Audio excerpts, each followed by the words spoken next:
Peace and power. This is your sister, Dr. Maat, coming before you again with another powerful discussion. Today I have with me Dr. Claire Wardle. How are you today, Dr. Claire Wardle? I'm very well. How are you? I'm doing fantastic. Dr. Claire is a leading expert on social media, user-generated content, and verification. Her research sits at the increasingly visible and critical intersection of technology, communications theory, and mass and social media. Dr. Wardle is the co-founder and leader of First Draft, the world's first nonprofit organization focused on research and practice to address misinformation and disinformation. Family, you know I talk a lot about misinformation and disinformation. First Draft is housed at Harvard University, where Dr. Claire is a research fellow. For the last half decade, Dr. Claire has been lobbying the platforms, particularly Facebook, to exercise greater collaboration, transparency, and accountability in the fight against misinformation. Dr. Claire's misinformation work has mostly meant looking at elections. So thank you so much, Doc, for joining me today.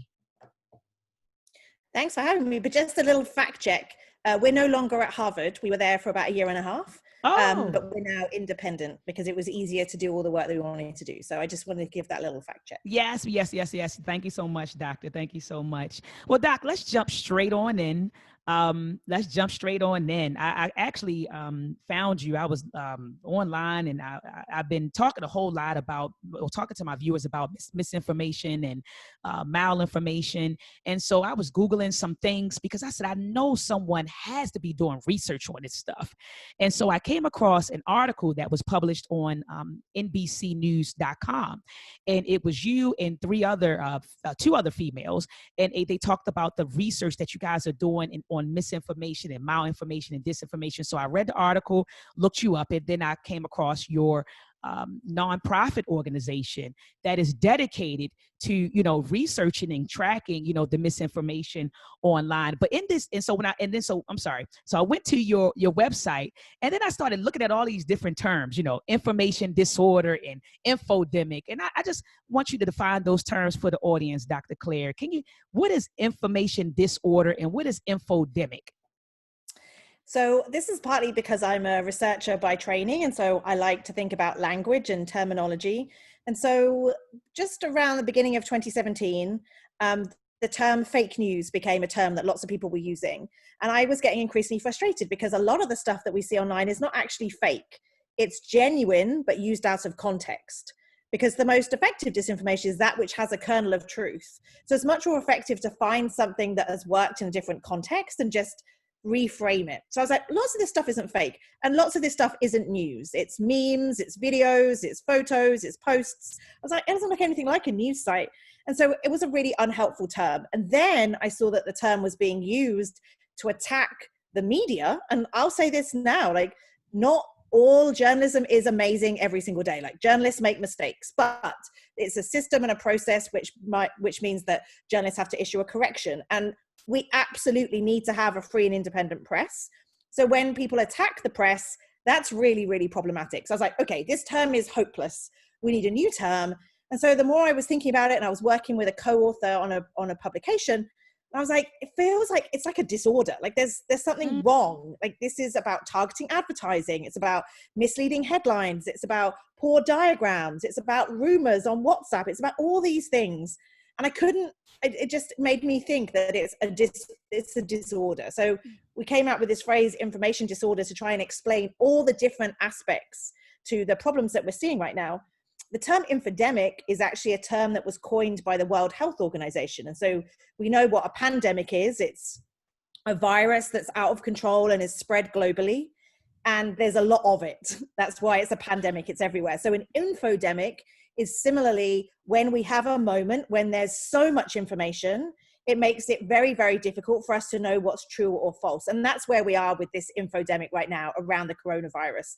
There's so much information from health authorities, from governments, from the newsrooms, from each other, that we actually don't know who to trust anymore. And so this moment that we're in, we would describe it as an infodemic. Well, thank you so much, Doc. And I guess you would, I mean, you described it perfectly, because I always call it information overload. I feel like I'm being, Yeah. overloaded and overwhelmed with the information. It's kind of, and it's tiring. It's mentally draining at times. And so you all call it infodemic. Okay, thank you so much. Um, I noticed on your website you have like a PDF. I believe the PDF is about 60 pages on firstdraftnews.org, and it's called Understanding Information Disorder, and it was published in October 2019. And in this pamphlet, this PDF, you talk about, or you define, information, malinformation, and disinformation. So could you do that for for the listening audience, Dr. Claire? Yeah, so the two things that we think are really critical to understand is whether something is false and whether or not something is harmful. So disinformation is false information, and the people that are creating and sharing that information know it's false and they are deliberately trying to cause harm. That is disinformation. That is distinct from misinformation, which is also false, but the people sharing it don't realize that it's false and they do not mean any harm. So that might be my mum resharing something on Facebook. She doesn't mean any harm because she doesn't know that it's false. That is very distinct. And the third category we talk about is malinformation, and that's genuine information. It's not false, it's genuine, but the sharing of that information is done to cause harm. So that might be, for example, revenge porn. That is genuine content, but it's being shared. It could be the leaking of emails that by doing so, you're doing so to cause harm. It might be, for example, leaking the list of passengers on a cruise ship that had a coronavirus outbreak. That should be private information. The leaking of those names is done to cause harm. So we think about falsity and harm as two things to think about. And that's why we have this Venn diagram around disinformation, misinformation, and malinformation. Okay, thank you so much. And Doc, also in the PDF, you talked about the weaponization of context. Could you explain that to me, please? Yeah, so that's, as I was saying earlier, that often we have genuine content, but the way that it's framed, it's weaponizing that framing. So an example that's, I think, a really powerful example is from a couple of years ago in London. There was a terrorist attack on one of the bridges across the River Thames, and a van ran over somebody was walking past, and somebody took a photograph of a Muslim woman with a headscarf walking past the victim and looking at her phone. And the way that was shared on social media was like, she is heartless. It was really Islamophobic. It was disgusting rhetoric. But that photo was genuine. But the context was, she's uncaring. It's because she's a Muslim. When actually, when she was interviewed, she was like, I had just seen something so shocking. I was like trying to text my partner. Like, I wasn't looking at the victim because I didn't want to like be disrespectful. But, so in that, and then when people did investigations about who had been forwarding that tweet, it was a Russian troll. So it's like all of those elements, that's a genuine photograph. It did happen, but the way that it was framed and the way that it was pushed out, basically the context was weaponized to make that harmful, even though the content was genuine. Absolutely. All right, Doc. And so how can we recognize, or how do you recognize imposter or misleading content on social media? A lot of us are, I mean, we literally, our phones are glued to our hands. We're constantly scrolling Facebook, Instagram, Twitter. I mean, I'm a researcher. And so I normally when I'm presented with information, I go and I Google it, I look at it, I try to vet the sources. But a lot of people don't do that. They just kind of scroll past and they look, they're presented with some information. And so they don't know how to discern, or determine whether or not it's good information, bad information. So how do we recognize, imposter or misleading information when we're on social media? Yeah. So the first thing to bear in mind is there's a lot of content out there that shouldn't really be trusted. So a little bit like if you were diving into a river that looked polluted, you'd be on your guard. You're like, ugh, there's a plastic bag there. It doesn't look great. I think the problem with our social channels now is that we don't recognize how polluted they are. And so we kind of don't go in with our protected hazmat suit in. We're like, oh, I'm just going to go onto Facebook. So we have to be much more aware of that. And secondly, I would say this, which is, as humans, many of us enjoy a cookie. but we also understand that as humans, we like to overeat. And often the time between you eating the sixth cookie and your stomach saying you've had too many cookies, there's a time delay. And so we say, oh, our eyes are bigger than our stomach. Like, we understand how that works. We have to think about in the same way as how we make sense of information, which is when we're glued to our phone and we're like scrolling without thinking, it's not that our brains can't do the critical thinking, but actually if we are working at speed, our brains haven't had chance to slow down and tell our eyes, no, what you're looking at is not something to be trusted. So we talk a lot about emotional skepticism. So if you see something that makes you angry, it makes you scared, it makes you immediately want to forward to a friend, or it makes you want to buy something, it makes you have a reaction, that's the kind of information that you'd be like, woohoo, we need to hold our horses, because that's how we're making mistakes. It's not as if we don't know how to do this. Like, everybody's seen the like 5 steps, like Google this source, look at Wikipedia, check, like we all know this stuff. What we need to get better at is understanding that our brains really struggle when they're overloaded, as you just described earlier. And so we need to slow down that. We just need to recognize that we are swimming in polluted waters. We need to wear our hazmat suit and be a lot more careful than we're being. And unfortunately, we don't have the luxury of just being like, oh, I'm just going to share that with my friend Kelly, because we shouldn't be sharing anything unless we've checked, because there's a chance that there's going to be a polluted plastic bag on that piece of content. Absolutely. Like you, and you, I mean, you hit the hammer on the nail. We should be, before we share this stuff, at least fact check it, before you just kind of spread it everywhere. But I like what you said, Doc. We need to recognize that we're swimming in polluted water. You said, and you said emotional skepticism. Yeah. But I'd also say, like, the very beginning of the pandemic, I was living alone in my studio apartment in New York, and I teach this stuff. Like, I should be one of the best people in the world when it comes to this. And it was a Sunday evening, and I got a text message from somebody saying, you can rely on this source. And it was saying that the city was going to be locked down in 24 hours. And I was like, oh my God. And like sent it to 3 people that I care about in the city and was like, you need to go to the shops tonight, and it's because the pandemic had started. I was living alone. I was frightened.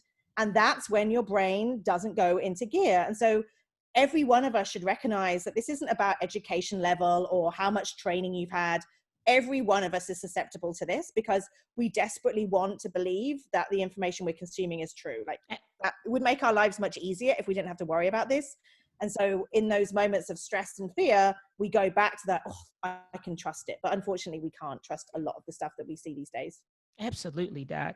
All right. And so can you explain what it was like? I know that when the coronavirus hit, I know that you were looking at information online. I mean, from the hydrochloroquine or chloroquine.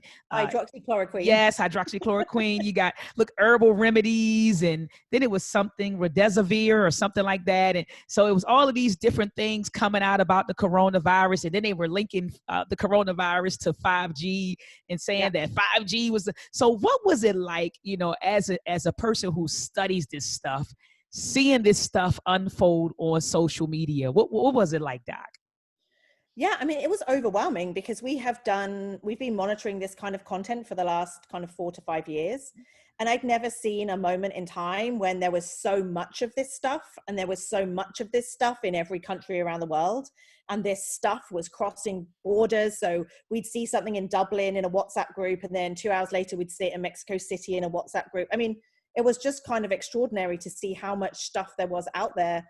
And it was hard to know how to respond to it, because, as we've just discussed, everybody was scared. Everybody was online all day. Everybody was consuming more news than ever. I mean, I think now there's been a fatigue, and people have kind of stepped back, and that's its own problem.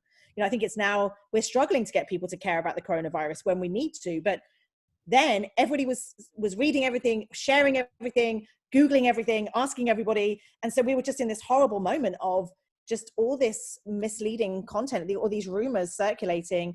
And I'd also say, when it started, it was relatively harmless. It was like, if you gargle for 10 seconds with salt water, it was like put an onion in the corner of your room. Like, it was the kind of remedies that it wasn't the end of the world.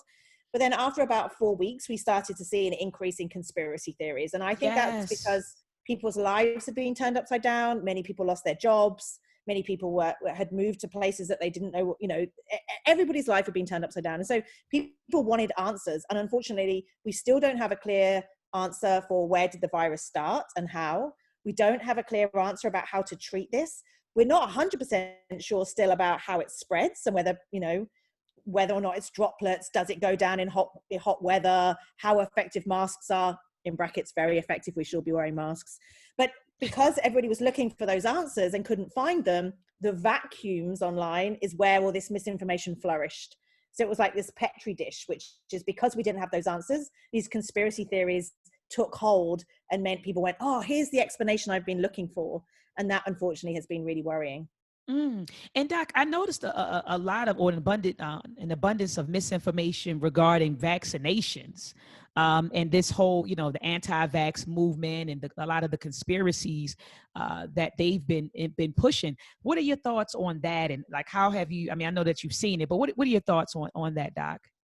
Yeah, so we've seen a lot of conspiracies around a potential COVID vaccine, and that's because there are some pretty coordinated anti-vax communities online in the US and Australia and Western Europe. As somebody said, I was talking to somebody from Nigeria and they were like, yeah, it's a kind of a privileged position to be anti-vax.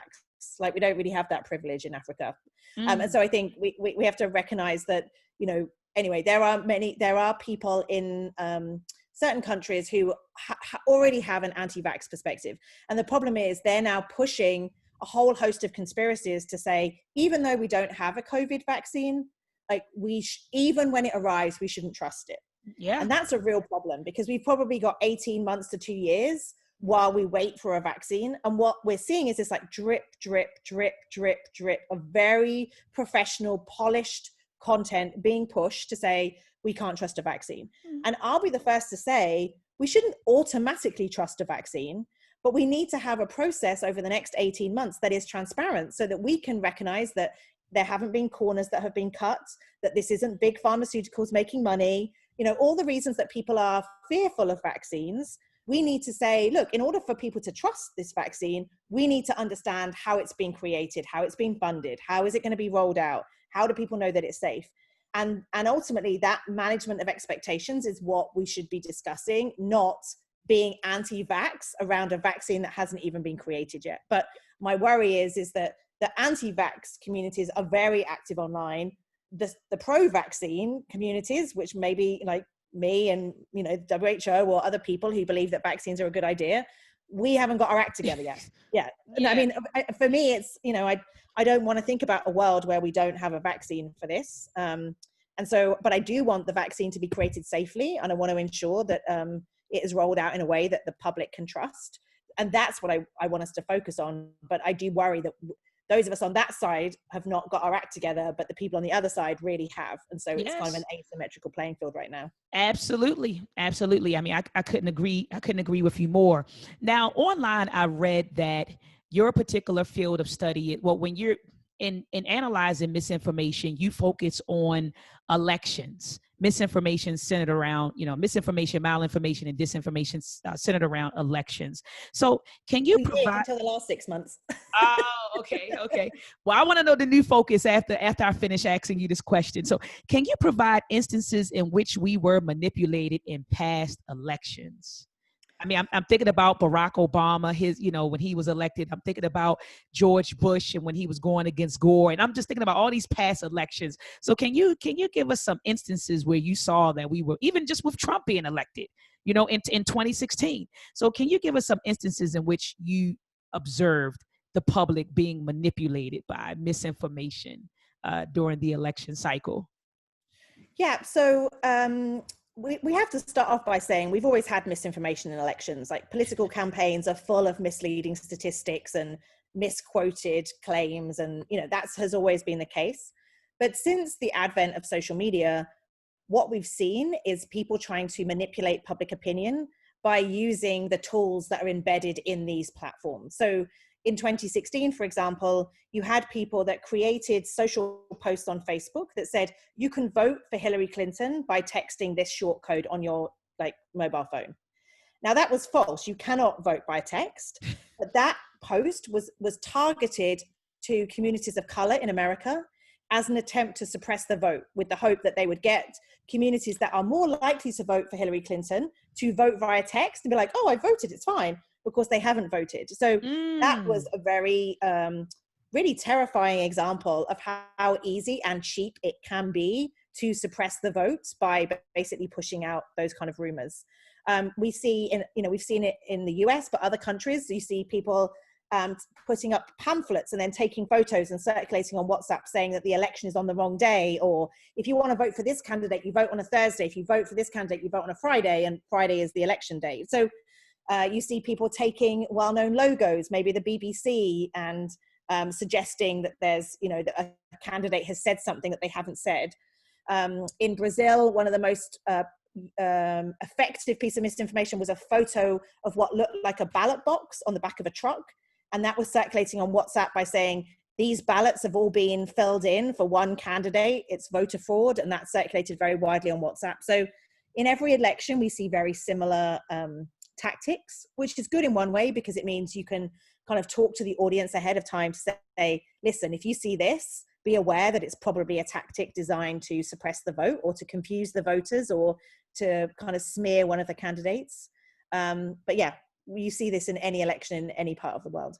And so I hear a lot, Doc, of people, people online saying, that the stuff that we do see online or things being pushed are coming from Russian bots. And so can you explain that? What they said, it's Russian bots. Oh, that's not really someone. It's just these Russian bots that are pushing this information, Doc. So can you explain like that whole concept and Russian bots manipulating us on social media? Yeah, so we have a lot of evidence now that in 2016, Russia did meddle in the US election. So they were creating content, they were creating memes, and they were pushing that content on Facebook and Instagram and Reddit and Twitter. So they made false accounts and they were pretending to be Americans, and they were sending out divisive content to try and divide Americans. And so we have evidence that was happening in 2016. The platforms were not ready for it. Facebook, Twitter, they didn't know it was coming. They weren't looking out for it. So even things like ads were being paid for using the Russian currency, and they didn't go, hang on, why would Russians be trying to buy ads in the US? I mean, all of that has changed now, and they have become obviously much more aware. They have recruited large numbers of people to be on the lookout for all of this. But what that means is that Russia and some other countries are becoming more sophisticated in kind of convincing Americans of their position, and then using those Americans to become part of activist groups and community groups. And so they might look like Americans, but they're actually, spouting messages that have come from Russia. But the one thing I'd say is, yes, we need to be aware of that, but there's also a lot of this stuff that's being pushed by Americans. So there's this narrative that has emerged, which is like, oh my God, it must be Russians under the bed. Yes. And actually, we need to be much more aware that there's a lot of this stuff that's being pushed from the right. It's being pushed from the left. It's being pushed by people who are using Facebook and Twitter and Reddit the way that they were designed. Like, nobody's breaking the rules. They are, if you have somebody sitting all day clicking Elizabeth Warren posts, are they a bot? Well, no, there's somebody who really, really cares about Elizabeth Warren. Similarly, if somebody over here is tweeting, Trump the other day tweeted or retweeted 200 times a day, he's not a bot, he's a human being. He just is on Twitter all day. So bots are a way of automating the publishing process, and bots do get used for good and bad. But I think we need to be a little bit more aware that, unfortunately, the great thing about social media is also their downfall. Anybody can be whoever they want on social media. Yes. Anybody can say whatever they want on social media. And so we either ban all of these social media platforms and say, oh my goodness, some people are going to try and manipulate us. Or we say, well, the benefits of social media mean we should keep it. But we have to realize that we're swimming in those polluted waters, and we have to be much more wary of that fact. And that's the position I come from, because there's no easy way to stop this meddling, because every time the platforms crack down, the bad actors get more sophisticated. So it's kind of a continuous game of whack-a-mole. Absolutely. And so, Doc, can you explain what tactics are currently being used this election cycle to manipulate voters? Like, what have you seen lately? So because 2020 is the worst, I mean, we don't want to say the worst year, but it has been a very challenging year. Absolutely. What we're seeing now is what we're going to see is a lot of rumors about people. It's not going to be safe to vote, either to vote in person. There's going to be a lot of rumors that the polling places are not clean, that you're going to get COVID if you go and vote in person. So those rumors are going to circulate. We're also seeing people saying, and you can't trust voting by mail. And we've seen President Trump already pushing that narrative. But we'll have a situation where people say, I want to vote, but I can't vote in the polling location because I've been told that I'm going to catch COVID.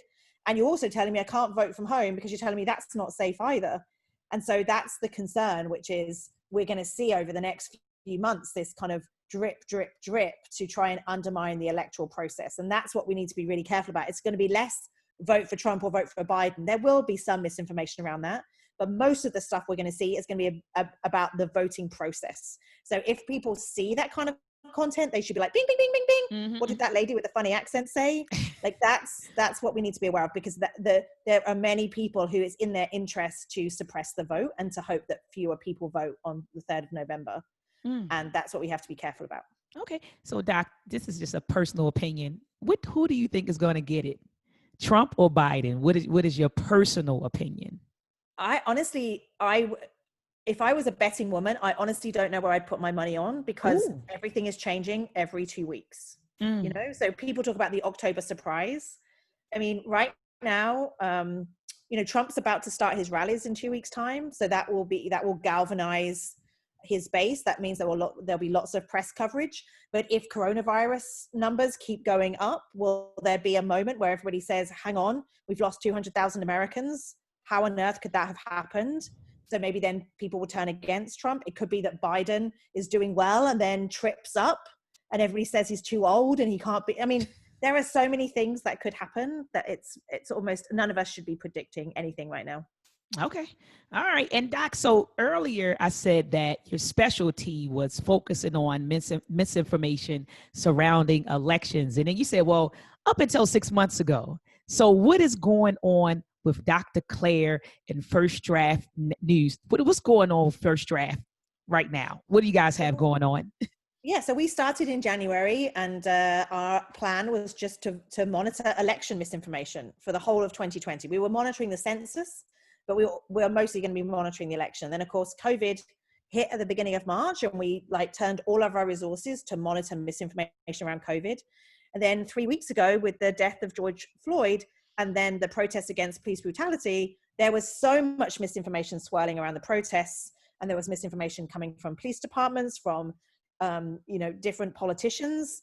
And so there was this moment of oh, hang on, we need to really unpick what's happening right now. So the last 3 weeks, the team has been monitoring the protests almost entirely. The last 2 days, even though the protests are continuing, we're seeing less misinformation about the protests, I think because they are peaceful. So we're seeing less of that misinformation. So now we just had a meeting as a team, what are we focusing on right now? And we're trying to go back and think about the election. So I suspect over the next 6 months, it's going to be every day. It's election misinformation, COVID misinformation. And I think the questions around police brutality are going to continue. Oh, yeah. So for that reason, we'll have these three, I think, competing narratives, and maybe a fourth. Who knows? Mm-hmm. Who knows what 2020 is going to throw at us? So Dr. Claire, what misinformation did you see surrounding the protests? What kind of information did you see? Well, the misinformation that you witnessed. Yeah, so we saw, for example, people posting piles of bricks and saying that the protesters were bringing bricks. We've heard all of these rumors that it was actually Antifa that was infiltrating the protests and was causing problems.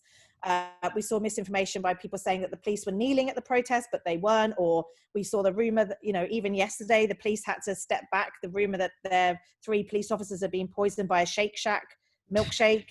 I mean, it's just been 3 weeks of very competing information from different sources. So it's been a really, really worrying 3 weeks, actually, because it's been less about, oh, here's a misleading photo. It's been these narratives about the protesters and who was behind the protests, as opposed to why the protests were happening. I mean, it felt like the reasons that people were out on the street, which is around police brutality and specifically the killing of George Floyd. Yeah, that was absent in the discussion. that because the discussion became, are the protesters, acting in ways that are illegal? There's looting. I mean, this happens with protests all the time, which is the focus on behavior by the protesters as opposed to why people are protesting in the first place. And we saw, the president pushing the idea that this was Antifa, that was, stirring this all up. That was all misinformation. But you had people in towns across America with guns saying, we're here to protect our houses from Antifa. And that was completely made up. Like, that was to make people fearful. So that's why misinformation is so damaging, and we have to be so careful about it, because it can shape, it's like warping reality. And I think with looking at the way that the protests were covered, it felt like reality had been warped. It is warping reality, because you only can operate with the information that you have. And if you're operating on misinformation, you may be doing something that may be damaging or could be damaging to yourself or your family or your community, because you're operating on misinformation. So like you said, it is warping reality. And it's also, manipulating behavior, Doc. And so, oh my goodness, I had one more question for you. I'm trying to think, Doc. It was something that you said that triggered a thought. It wasn't something that I wrote down, but it was something that you said that triggered a thought when you went into warping reality. Okay, so anyway, you're focused on 3 different things. You said Corona, elections, and now the protests. All right, so Doc, this is a nonprofit organization. How can people support you? How can people support your organization? How can we, because I mean, this is wonderful what you're doing. I tip my hat off to you. Like I said, I've read about you online. I'm excited to have you on my platform. You've been looking at this stuff for how long, Doc? I mean, you've been studying this stuff for a number of years, I've been studying this stuff for about 10 years. Yeah. But I've been actively monitoring it for about 5 years. Yeah, Doc. So you've been looking at this stuff, and, I just appreciate what you're doing. I appreciate First Draft. I know it's nonprofit, so I know you guys do take donations. So how can we get to you? How can we donate to you? Well, that's very kind. So we have only recently become a nonprofit. We just got our 501c3 status very recently. So we don't even have a donate button on the site, but you've reminded me that I need to add that to my list of things to do. But I mean, to be honest, what we would love is for people to help their communities understand this stuff. So we have like a 20-minute online course. It's not even a course, it's a guide that helps people go through how to verify stuff they see online, but also how do you talk to Uncle Bob? The uncle that you have in your family WhatsApp group who keeps forwarding conspiracy theories. How can you talk to family members? Or I have an uncle like that. Yeah. So I mean, the one thing when you say how can people help is we're only going to slow this stuff down is if we start holding each other to account. So I often talk about drink driving, which is, 30 years ago, we might be at a party together and I might be really drunk. And, you'll say, bye, Claire, and I'll get into my car. And you're like, oh, I hope she gets home safe.